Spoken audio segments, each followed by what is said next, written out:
নারী কথা বলতে চায় শুধুমাত্র মানসিক চাপ কমানোর জন্য। পুরুষ মনে করে নারী বেশি কথা বলে, অনেকে আবার এতে বিরক্ত হয় এবং জীবনসঙ্গিনীর কথা মন দিয়ে শোনে না। আবার অনেক পুরুষ মনে করে নারীরা কোনো সমস্যার কথা বলছে মানে তার সমাধান দিতে হবে, এটাই হয়তো সহানুভূতি প্রকাশের সেরা উপায়। কিন্তু না, নারী সমস্যার কথা বলছে মানে তার সমাধান দিতে হবে এমন নয়। নারী অনেক সময় সমস্যার কথা বলে শুধুমাত্র অনুভূতিগুলো ভাগাভাগি করে নেয়ার জন্য, সমাধানের জন্য নয়। সমাধান দিতে গেলে বরং হিতে বিপরীত হয়। এভাবে ভুল বোঝাবুঝির কারণে সম্পর্কে টানাপোড়েন সৃষ্টি হয়। পুরুষ মনে করে নারী অযথাই অভিযোগ করছে, আর নারী মনে করে পুরুষ তার অনুভূতিকে কোনো গুরুত্বই দিচ্ছে না।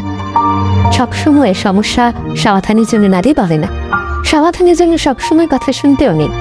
মাঝে মাঝে অনুভূতি বোঝার জন্য শুনতে হয়। শুধু এটুকুই বলুন, হ্যাঁ আমি তোমার পরিস্থিতি বুঝতে পারছি, এটা ভীষণ কঠিন, আমি তোমার পাশে আছি। এটুকুতেই নারী অনেক বেশি শান্তি পায়। যদিও পুরুষের স্বাভাবিক হলো সমাধান দেওয়া, তাই কথার মাঝে মাঝে ছোটখাটো দিক নির্দেশনা দেওয়া যেতেই পারে। যেমন, শুধুমাত্র তোমার সাথেই শেয়ার করলাম, তাই আপনার জীবন সঙ্গিনীর কথাগুলো মন দিয়ে শুনুন। এতেই দেখবেন তার অভিযোগ অনেকাংশেই শেষ হয়ে গিয়েছে। একজন শুনতে শিখলে আরেকজন বুঝতে শিখলে ভুল বোঝাবুঝিগুলো এমনিতেই কেটে যায়। কারণ সম্পর্ক টিকে থাকে বোঝাপড়ার উপর, বিতর্কের উপর নয়। প্রতিটি মানুষেরই শোনার মতো